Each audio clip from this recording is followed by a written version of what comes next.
பரிசுத்த வேதாகமத்தின் அடிப்படையில் எப்படியெல்லாம் காணிக்கை கொடுக்கக்கூடாது என்று உங்களுக்கு தெரியுமா? பார்ப்போம் வாங்க. முதலில் காணிக்கை என்பதன் பொருள் என்ன? எபிரேய மொழியில் காணிக்கையை குறிப்பது கொர்பான் என்ற சொல். இதற்கு அருகில் கொண்டு வருதல் அல்லது நெருங்கி வருதல் என்று பொருள். ஒருவர் தேவனோடு ஐக்கியப்பட தன்னை அல்லது தன் பொருளை அவரிடம் கொண்டு வருவதை குறிக்கிறது. இதற்கு கிரேக்க மொழியில் டோரேன் என்ற சொல் உண்டு. இதன் பொருள் பரிசு அல்லது நன்கொடையாகும். அதாவது ஒரு நபர் தன் விருப்பத்தின் பேரில் அன்பளிப்பாக அளிப்பதை குறிக்கிறது. இயேசு பிறந்தபோது ஞானியர் கொடுத்த காணிக்கைகள் இப்படிப்பட்டவைகள். பழைய ஏற்பாட்டின்படி பின்வரும் நிலைகளில் கொடுக்கப்படும் காணிக்கைகளை தேவன் அருவருக்கிறார். 1. கீழ்ப்படியாமையோடு கொடுத்தல். பலியை பார்க்கிலும் கீழ்ப்படிதலே மேலானது.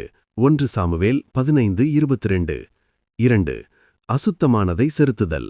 குருடு, சப்பாணி மற்றும் நலிந்து போன மிருகங்களை காணிக்கையாக கொடுக்கக்கூடாது. மல்கியா 1:8. 3. அநியாயமான வருமானம். வேசித்தனத்தின் சம்பாத்தியத்தையோ அல்லது நாயின் விலையையோ காணிக்கையாக கொண்டு வரக்கூடாது. உபாகமம் 23:18. 4. இதயத்தில் தீய எண்ணம். துன்மார்க்கன் செலுத்தும் பலி அருவருப்பானது. அவனதை துர்சிந்தையோடு செலுத்தினாலோ இன்னும் அதிக அருவருப்பானது. நீதிமொழிகள் 21:27. 5. சடங்காச்சாரமாக மட்டும் செய்தல். நீதியும் நியாயமும் செய்யாமல் வெறும் பலிகளை செலுத்துவதை தேவன் வெறுக்கிறார். ஏசாயா 1:11-15. 6. மனஸ்தாபமில்லாத பலி. பாவத்தில் நிலைத்திருந்து கொண்டு செலுத்தும் பலியை தேவன் ஏற்பதில்லை. ஆமோஸ் 5:20-22. 7. அந்நிய அக்கினி. தேவன் கட்டளையிடாத அந்நிய அக்கினியைக் கொண்டு தூபம் காட்டக்கூடாது. லேவியராகமம் 10:1. 8. வேற்று தெய்வ வழிபாட்டுடன் கலத்தல். பாகால் போன்ற அந்நிய தெய்வங்களுக்கு படைத்தவைகளை தேவன் ஏற்பதில்லை. எரேமியா 7:18-21. 9.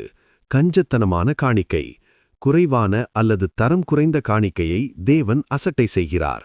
மல்கியா 1:14. 10. பெருமைக்காக கொடுப்பது. தற்பெருமைக்காகவும் பகட்டிற்காகவும் கொடுக்கப்படும் காணிக்கை பயனற்றது. நீதிமொழிகள் 15:8. அடுத்து புதிய ஏற்பாட்டின்படி பின்வரும் நிலைகளில் கொடுக்கப்படும் காணிக்கைகளை தேவன் அருவருக்கிறார். புதிய ஏற்பாட்டில் காணிக்கையின் நோக்கம் மற்றும் மனநிலை மிக முக்கியமாக பார்க்கப்படுகிறது. 1. ஒப்புரவாகாமல் கொடுத்தல். சகோதரனுடன் மனத்தாங்கல் இருக்கும்போது காணிக்கை செலுத்தக்கூடாது. முதலில் ஒப்புரவாக வேண்டும். மத்தேயு 5:23-24. 2. மனுஷர் காண வேண்டும் என்று கொடுத்தல். மற்றவர்கள் புகழ வேண்டும் என்ற நோக்கத்தில் தருமம் செய்யக்கூடாது. மத்தேயு 6:1-2. 3. கடமைக்காக வருத்தத்தோடு கொடுத்தல். கட்டாயத்தினாலோ அல்லது மனமின்றியோ காணிக்கை கொடுக்கக்கூடாது. 2 கொரிந்தியர் 9:7. 4. தேவனை ஏமாற்றுதல். அனனியா சப்பீரால் போல ஏமாற்ற முயற்சிக்கக்கூடாது. மனதில் நிர்ணயித்ததை கொடுக்க வேண்டும். அப்போஸ்தலர் 5:1-4. 5.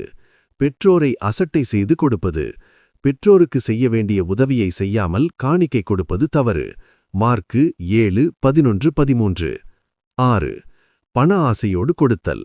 தேவபக்தியை ஆதாய தொழிலாக கருதி கொடுக்கவோ வாங்கவோ கூடாது. 1 தீமத்தேயு 6:5. 7. ஆவிக்குரிய வரங்களை விலைக்கு வாங்க முயலுதல்.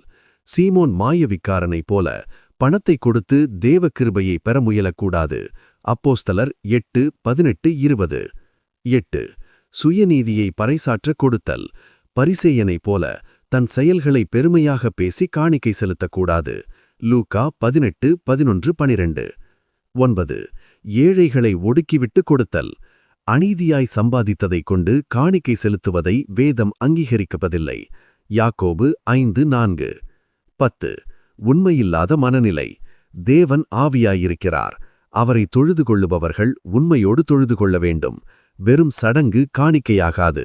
யோவான் 4:24. சிந்திக்கவும். காணிக்கையின் அளவை விட அதை கொடுக்கும் கரங்களின் தூய்மையையே தேவன் காண்கிறார். ஆகவே சரியானதை கொடுப்போம், சரியானவருக்கு கொடுப்போம். ஆமேன்.